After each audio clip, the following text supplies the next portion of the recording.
Hidup, hidup, Hidup, hidup, mahasiswa. mahasiswa, Bangkit, bangkit, bangkit, bangkit, mahasiswa. mahasiswa, Student Power! Student Power! Student power, Pada hari ini, kami datang ke KPT untuk menghantar surat pernyataan kepada pihak kementerian.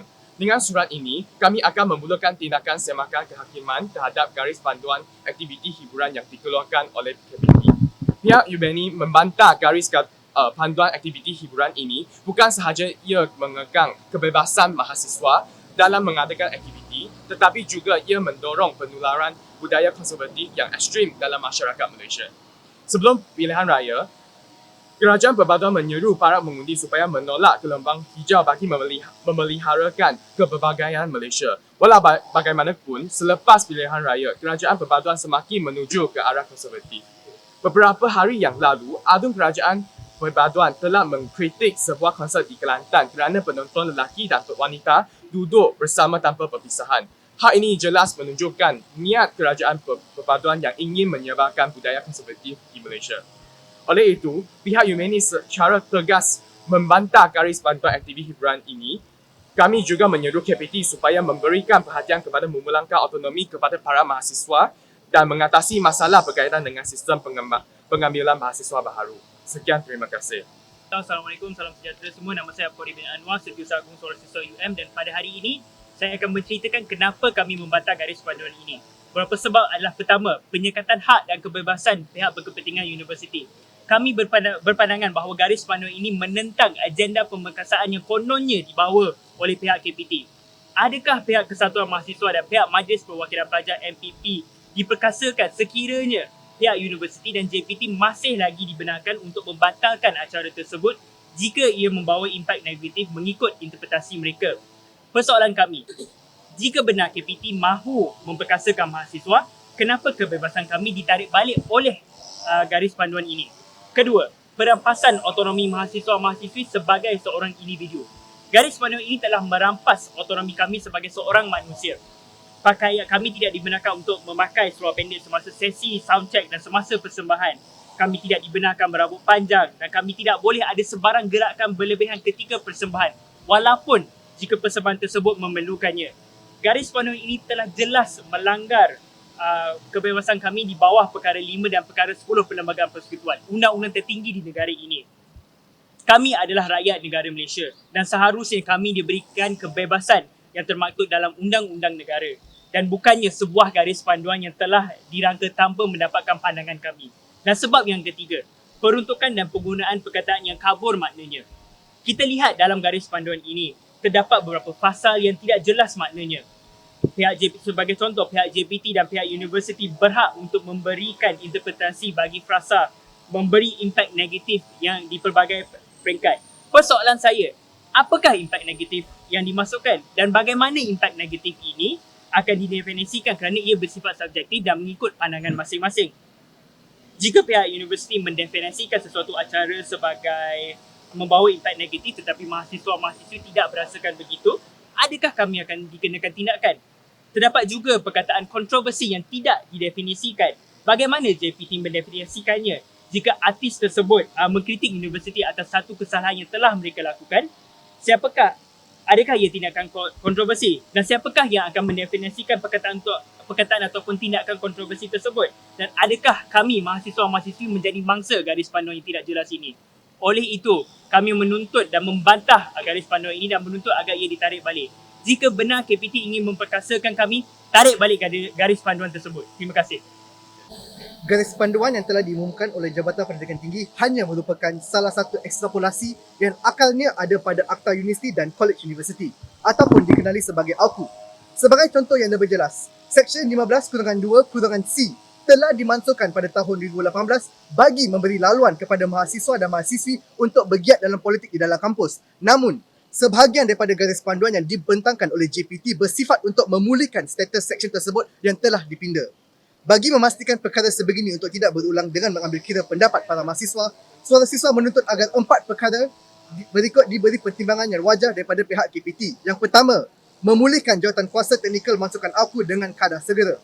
Suara Siswa menuntut agar ahli-ahli JTMA terdiri daripada pakar undang-undang, aktivis mahasiswa, aktivis sosial yang berkaitan dan pengkaji undang-undang dalam bidang yang berkenaan. Antara tokoh yang berwibawa termasuk Prof. Chad Salim Faruqi, Prof. Edmund Terence Gomez dan Prof. Azmi Sharom. Tujuannya adalah untuk mendapat pandangan yang lebih menyeluruh tentang akta tersebut.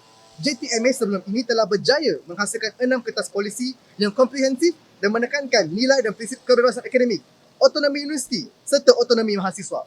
Kertas-kertas polisi ini berkaitan dengan sistem tadbir urus, ombudsman, sistem peruntukan dan kewangan yang berinstitusi, perjanjian tahap perkhidmatan, profesion akademik dan universiti serta institusi pendidikan tinggi.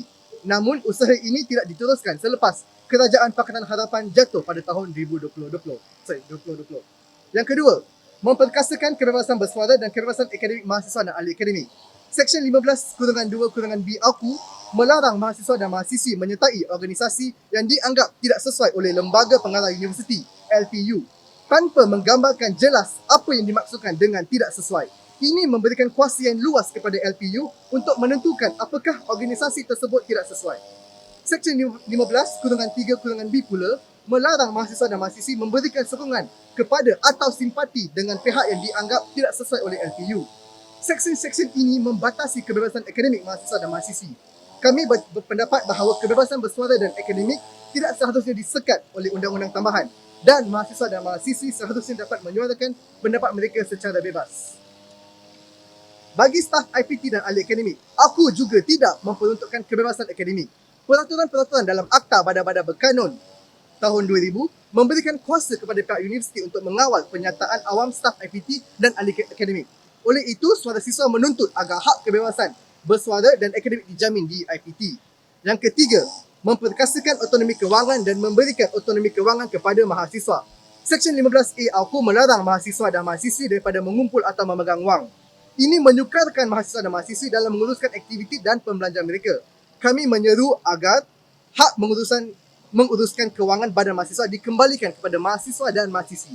Universiti boleh menubuhkan badan kawal seli untuk memastikan pengurusan kewangan yang telus.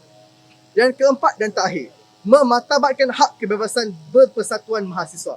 Seksyen 16 AUKU memberikan kuasa kepada Naib Chancellor untuk menggantung dan membubarkan pertubuhan pelajar tanpa perlunya siasatan.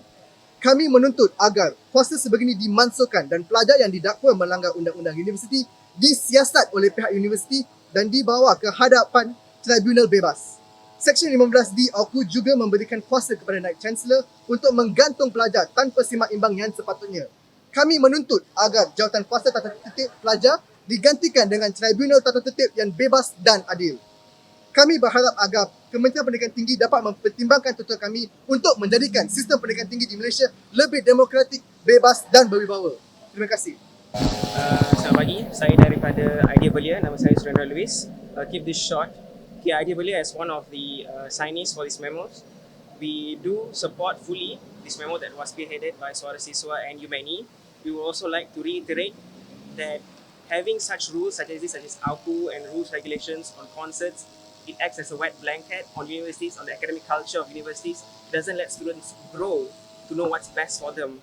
It's not as in much as we support a certain type of ideology or anything like that, but what's best for the students, they can determine themselves. Students are old enough, and they are in the universities because they want the academic culture there, for them to explore and learn something new. After all, students have already voted in MPPs or student councils, and they can make the best choice for students. Why should someone in Putrajaya choose what's best for students if the university is all the way in Perlis or all the way down in UTHM or in Johor? And furthermore, what we want to give is the liberalism for students to choose what's best for them. That's all. Nama saya Wibo Shen, bekas Presiden untuk Persatuan Mahasiswa Universiti Maya pada tahun 2022 dan 2023. Dan sebenarnya hari ini, pihak UMNI dan Suara Siswa telah mengambil tindakan ini untuk menghantar satu letter of inquiry kepada pihak KPT atas nasihat oleh Peguam yang telah mereka jumpa pada minggu lepas.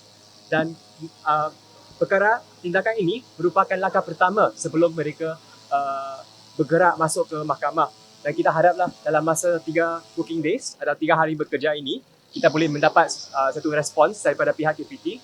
Dan jikalau tidak, kami akan mengambil tindakan seterusnya, tindakan susulan yang sewajarnya lah. Dan kita berharap tindakan untuk mengeluarkan garis panduan ini baik oleh KPT maupun oleh MPP di IPTA, IPTS masing-masing boleh ditarik balik sepenuhnya. Kerana apa? Saya ingin menarik perhatian rakan-rakan media kepada apa yang telah dilakukan atau dikatakan oleh Yang Berhormat Menteri pada awal tahun ini. Beliau telah bercakap panjang lebar berkenaan dengan pemberkasaan mahasiswa-mahasiswi. Tapi kita lihat pada hari ini kita dah masuk bulan apa, tapi sekarang masih belum wujudnya apa-apa pemindaan terhadap AUKU. Khasnya berkenaan dengan agenda otonomi kewangan.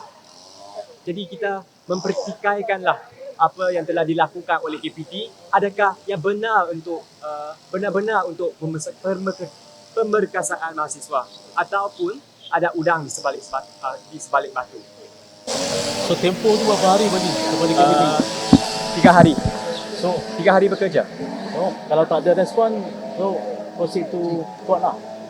Betul, kerana semua perkara ini dilakukan untuk menghantar ini surat of inquiry is mainly untuk dapat satu respons di mana kita nak tanya dan dapat respons secara black and white macam mana garis panduan ini akan dilakukan, dan perkara-perkara ini penting apabila kita masuk ke dalam mahkamah nanti. Kami akan bincang dengan program tu lah apa action yang kami boleh ambil untuk seterusnya.